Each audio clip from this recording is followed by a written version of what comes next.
Good morning, children. I'm Tanima Seth, your English teacher from GD Goenka, Kanpur. I hope you all are in the pink of your health. Children, you all know that we have completed with the explanation of the poem. So now, it's very important for you all to study figures of speech. And as I say this, I know it would have come into your mind that why figures of speech is important to learn. See, children, learning figures of speech helps you to improve your understanding of the figurative language. And figures of speech also express the author's intent and take the reader on a journey through what he or she experienced or imagined or witnessed at a specific period or periods in time. With that, the very next question that comes to our mind is, where do authors use figures of speech? Authors often use figures of speech in both literature and poetry, and for what purposes? To enhance their writing. So, figure of speech is a way of using a word or a phrase in a form different from the ordinary form so as to give greater effect. So, the word or phrase is used in a figurative or imaginative way and not in a literal sense. This is really important. I am repeating it again. The word or phrase is used in a figurative or imaginative way, not in a literal sense. Literal sense means the exact meaning. Like, for example, if I state one sentence, she combed the hair. So here, the meaning of this sentence is the literal meaning, or it is stating the exact words. Here, the girl, she is performing the action of combing the hair. So this is the only exact meaning or the literal meaning of this sentence. But when I say the police combed the jungle, so over here the meaning of combed is not the same as in the previous sentence. Rather, over here it contains a figurative meaning. Over here it means that the police searched the jungle in order to find something or someone. So, we can draw the conclusion that figurative language is the use of words that go beyond their ordinary meanings. Figurative language requires you to use your imagination to figure out the author's meaning, and it is the opposite of literal language in which words match their definition.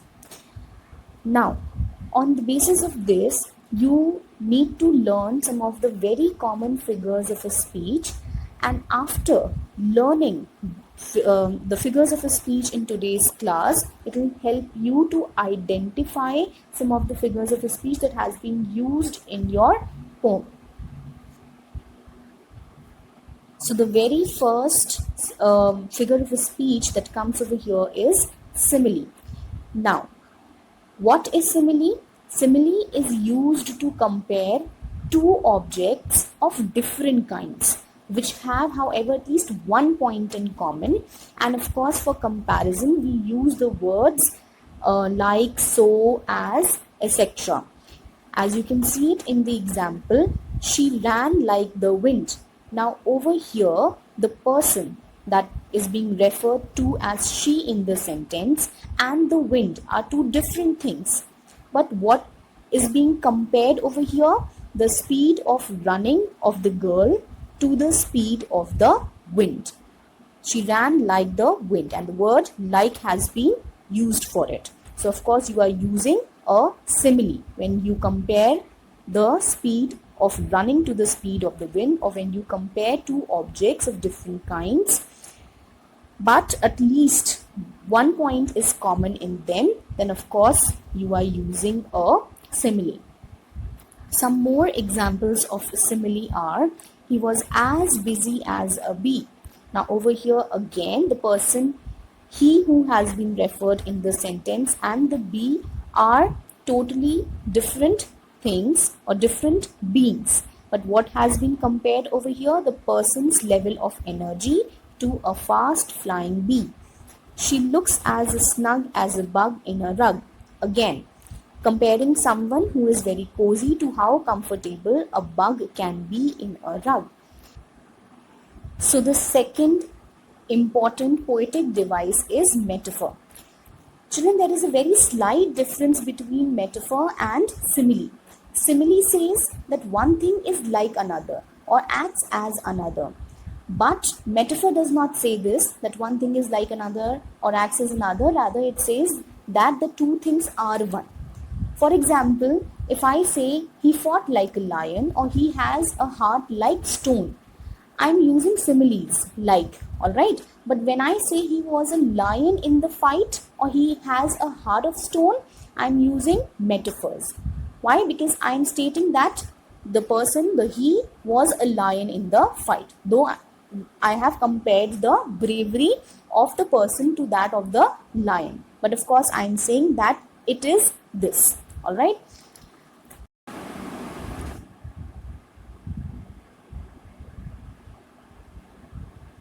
So, next figure of speech is personification. Now, what is personification?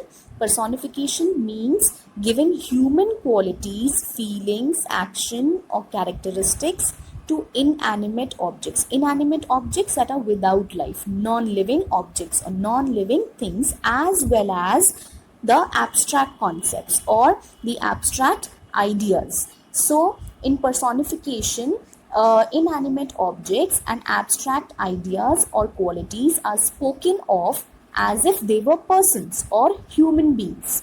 Alright. For example, you could see it, the window winked at me. Now, of course, the action of winking, who performs this action? A human being, right? But of course, when we say the window winked at me, over here the window has been personified. It has been given the human quality of winking at someone. So therefore, the window is a good example of personification, or you can say that the window has been personified. One more example we have, the willow tree shook her long hair. Again, the willow tree has been personified over here. Who shakes one's long hair? Of course, the one person or mostly the girls who have long hair, right? But over here, the figurative meaning is that the willow tree's long branches sway in the wind. So by saying shook her long hair, the tree is given the characteristics of a human. So the willow tree has been personified over here.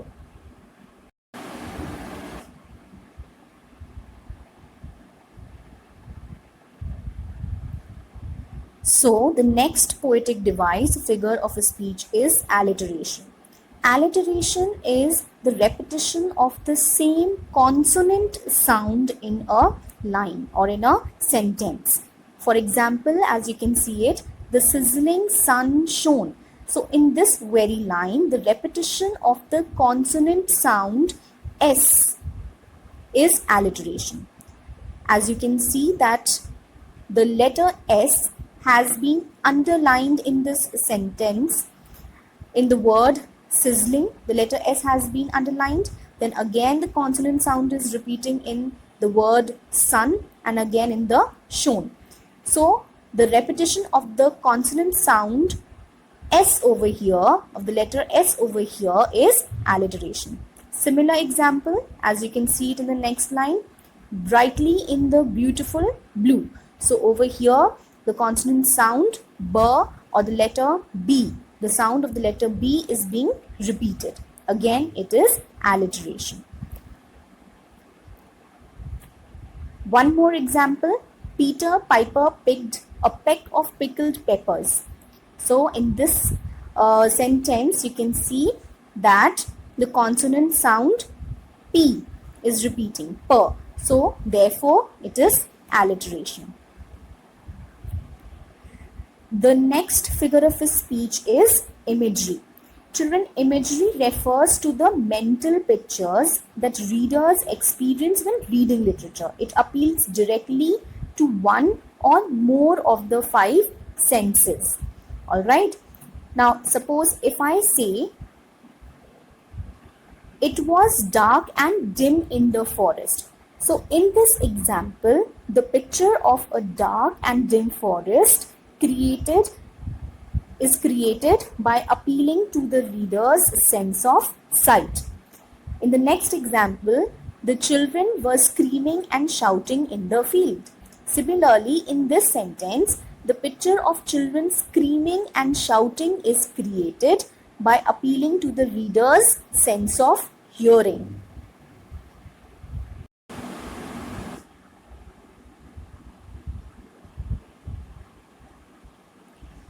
So the next figure of speech is onomatopoeia. Onomatopoeia are words that sound like the objects they name or the sounds those objects make. Or you can say that onomatopoeic words are formed on the very sound that they make. So there are lots and lots of onomatopoeic words which we use in our day-to-day life. Some examples that I can state are ring, splash, crack, screech, bang, and even the cries of all the animals and birds. The sounds that the animals and birds give are also onomatopoeic words. They have no literal meaning to it. Rather, these words are just formed on the very sound that they make. One example stated here is of a zip. Zip is an onomatopoeic word. Why? Because when you zip up a zipper, it gives the sound of a zip. Some more examples are the bees buzzed. So the sound made by the bee is of that of buzzing. So again, buzzed is an onomatopoeic word. The rain went drip, drop, drip on the roof. So over here, the words drip, drop, drip are onomatopoeic words which actually tells us the sound of the rain dropping on the roof. Again, smash, the glass shattered on the floor. So smash is the onomatopoeic word which is over here telling us or making or giving the sound of cracking of the glass.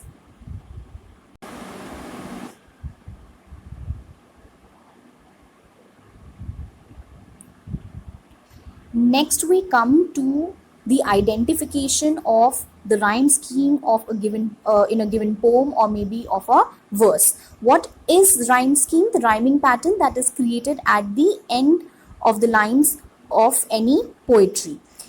Like for example, you can see Mary had a little lamb, its fleece is white as snow, and everywhere that Mary went, the lamb was sure to go.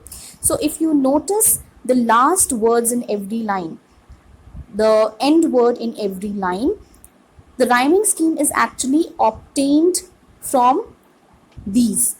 How? Like in the very first line, the last word lamb. Now this is not rhyming with snow, went or go.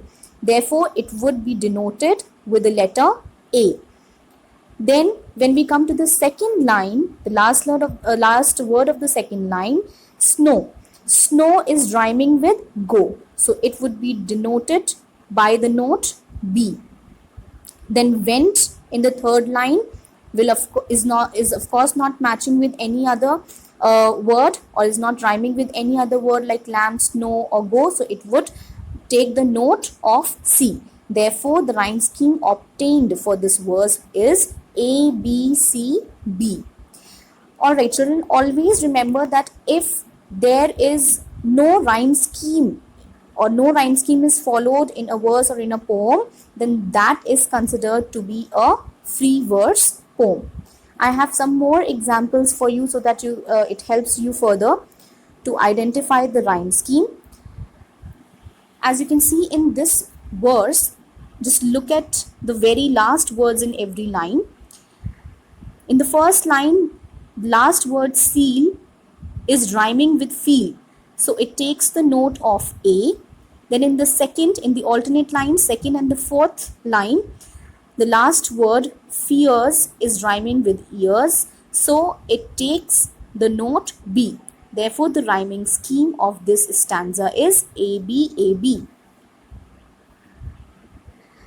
I wandered lonely as a cloud that floats on high over vales and hills, when all at once I saw a crowd, a host of golden daffodils, beside the lake, beneath the trees, fluttering and dancing in the breeze. Now, if you look over here, the last words of the lines have been circled. So over here in this stanza, Cloud is rhyming with crowd in the third line. So it takes the note of A. Hills is rhyming with daffodils. So it takes the note B. So till here we have obtained the rhyming scheme as AB of the first 4 lines. But when you come to the 5th and the 6th line, as you can see, the trees is rhyming with breeze. So it will be denoted by the letter C, or it takes the note of the letter C. So now the rhyming scheme thus obtained in for this verse is AB C C. So now children, let us together try to identify the figure of speech and the rhyme scheme of the poem Night Voices. In the entire poem, the poet has used onomatopoeia. As you can observe, in the first and the second verse of the poem, there are many words which are onomatopoeic words. The examples of the same are whispers, breeze, murmurs, and roar. Remember what are onomatopoeic words? The words that are formed on the very basis of the sound. Other than onomatopoeia, the poet has also used alliteration. Alliteration, the repetition of the consonant sound in a line. So, if you look at the 4th line of the 3rd verse, I'll just read it out for you. For the light is burning low. So over here, the consonant sound of L is being repeated. So this is alliteration. Again, if you come to the 4th verse, 4th line of the 4th verse, but you sit so still and straight. Again, the consonant sound of the letter S is being repeated, as in S in the word sit, again S in the word so, again S in the word still, and then in straight. So this is also an example of alliteration. Other than onomatopoeia and alliteration, a very important figure of a speech that the poet has used is repetition. What is repetition? Repetition is used to emphasize a feeling or idea or develop a sense of urgency. So, as you can observe the lines in the poem, the very first line of every stanza, Father, Father, who is that a whispering? Or Father, Father, who is that a murmuring? Then the first line of the 3rd verse, Father, Father, who is that laughs at us? Or Father, Father, tell me what you are waiting for. So these lines consists of the same structure. So it's repeating again and again, so as to bring the attention of the readers to the feeling of the boy. Therefore, by the use of repetition, the poet has highlighted the fears of the boy. Next very important thing, how to obtain the rhyme scheme of the poem. As I have already discussed, as you can observe the very first verse of the poem, just look at the last words of the first verse. In the first verse, just look at the last words. Whispering, wood, breeze, trees, and wood. Now, whispering doesn't rhyme with wood, breeze, trees, or wood. So, it will just take the single note A. But in the second line, wood is again being used. The word wood is again has been repeated in the 4th line as well. So, it would take in the second line as well as in the 5th line, it would take the note B. And in the 3rd and the 4th line of this verse, breeze and trees, the words are rhyming together. So this will take the note C. So the rhyme scheme of the poem is A, B, C, C, B. And this same rhyme scheme is running through the entire poem. See how simple it is to identify the figures of a speech in the rhyme scheme of the poem, children. But of course, you need to go through the video again, practice hard so that you can understand the concept better. Repeat it, practice. Till then, take care of yourselves.